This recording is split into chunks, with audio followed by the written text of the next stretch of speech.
So hello guys, in this video I will check the battery pack of the Lab599 BP-500 because I had in the past a problem, I don't know, it's already a year ago. I had a problem with this pack and because the battery, not only one, but some battery discharged differently from the others, and you know, with the lithium ion cells you have usually a balancing circuit what should take care that every battery has the same voltage. Yeah, and this was not the case in my piece what I had. So I measured it, I made a video, I sent this video to Lab599, and they replied to me that I should send them the battery pack and I will get the new one. So this is and I did this. It was very nice and sent me a new battery pack, and this is already the second what I have. But I thought always that I'm afraid this will, I mean, yeah, it's very nice that I get the new device and a new battery pack, but I think if this is a design problem, and I thought it is a design problem, this will happen on the second device the same. And I think it's happening here too. So I have this, I have to say I'm using this. I'm not using this really because I have my, you know, I have my own battery pack. It's just, it was full charged lying in the, just in the rack nearly, I think, I would say minimum 8 months. And I regularly check the battery voltages of each cell. And I will do this now again, and then you will see what is happening. And I will write the voltages from each cell here. So let's measure them all. This was a new device, and I ordered 6 brand new cells. I think they have no charging cycle, more or less, because it was just charged full one time, and this was it. These are litho color, yeah, I think so, 3000 milliampere something. So here I can, no, I will not touch this. Let's measure this first. Let's measure the first cell. We have 3.605. 3.605, I mean, yeah, so precise, we don't need this, but second cell, 3.593. 3.593. The third cell, 4.01.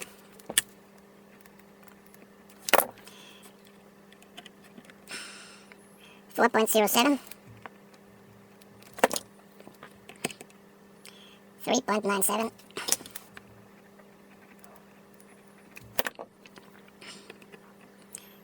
3.73.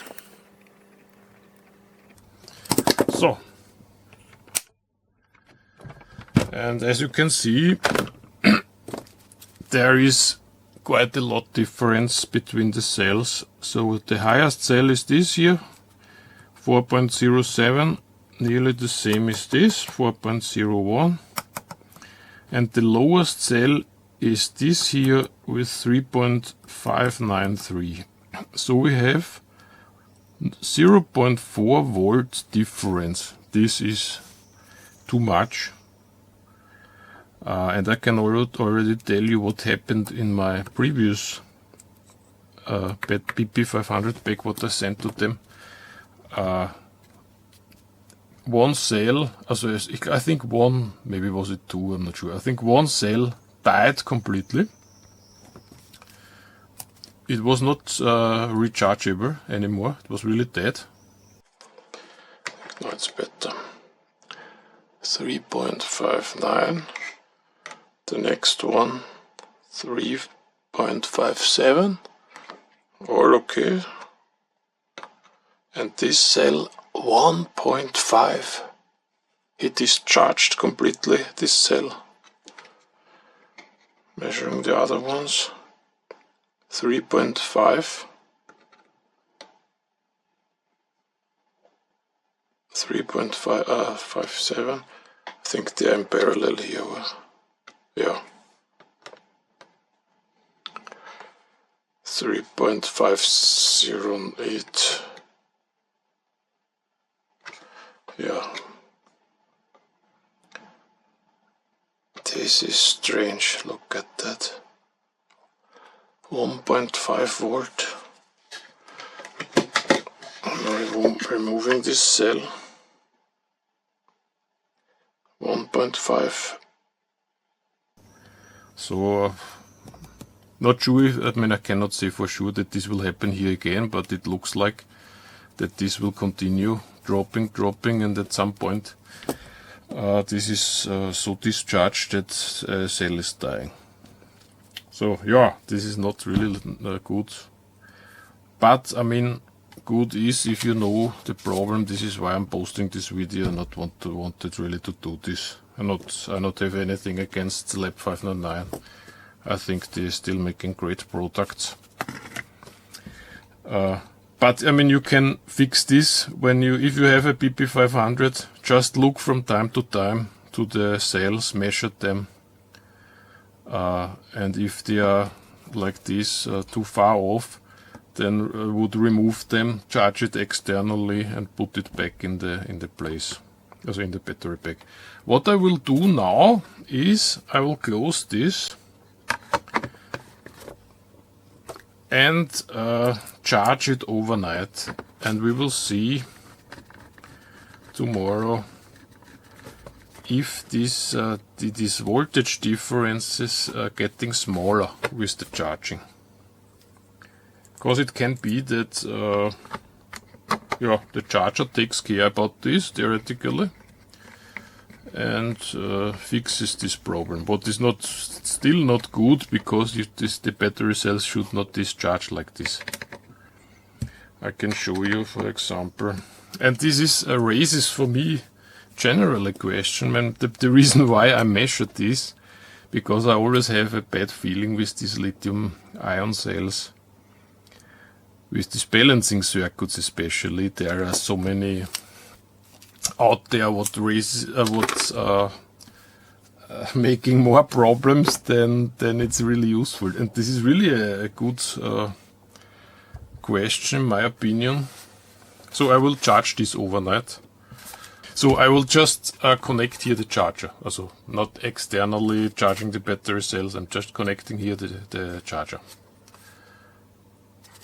So, and for example, I have here a self-made pack. I have a very big flashlight. Looks like this here. And it's a self-made flashlight. And I made this battery pack, and I don't have a balancing circuit inside. Of course, I mean, I have here much more cells in parallel, and they will equal itself, so they're sharing the voltage, and the drop will never be so high. But if this was also lying around for, I don't know, maybe a year even, or longer, without charging, and if I measure here this, let's go from here, where's the second? We have 4.03, and then the second cell 4.04. Ah no, wait a second, this is the second. Oh yeah, say 4.04. And then we have from here to here 4.04, and the last one is from here to here 4.00. Do you see the difference? There is no balancing here, and this is all. So my question is, what benefit has the balancing circuit if it makes more problems than no balancing circuits? So next day, the battery was now connected, I would say 16 hours. Let's measure again. It's still connected, but yeah, there are no lights here shining, so the battery pack says it's not charging anymore. Not sure. So I will disconnect this here, Let's measure the voltages. This was yesterday.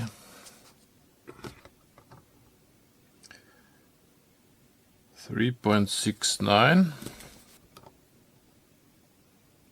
3.67, 4.14, 4.2, 4.05, and 3.83. So now we know the difference between yesterday from the minimum voltage cell to the highest voltage cell was 0.48 volt, and today the difference between the highest cell, what is 4.2, and the lowest 3.67 is 0.53 volts. So today, after charging, it's even a little bit higher, the difference, than yesterday. So this means to me this the balancing circuit is not doing anything during charging. Maybe I don't know what's this there. Maybe there is even no balancing inside and there is just a crazy discharging problem. I don't know. I don't know the schematic of this board. I not looked inside. But yeah, if you have this battery back, I would suggest you check the voltage from time to time. I would say every 2 months maybe.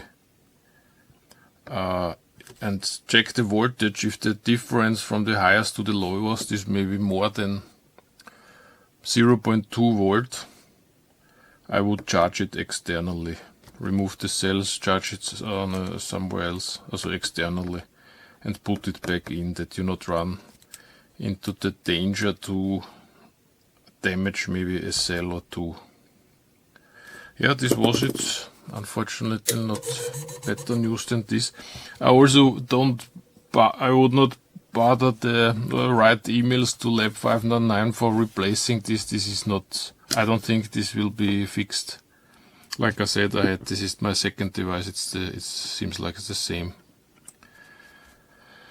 So there seems like some design problem, what's not really fixable. And yeah, we can live with this, in my opinion. Always these things, these problems, what happening after. Also, you cannot reproduce this fast. This is very hard to fix. So if you have run into a problem, what happens after several months, I mean, this is very hard to figure out what it is. They are running some microamps somewhere. Some MOSFET is maybe flipping and then sucking something. This is not so easy. But yeah, this is how it is. I will just live with this. If they would told me this, Lab509, this is a design problem, I wouldn't even send them my first device. But yeah, it's okay for me. So thanks for watching. See you next time.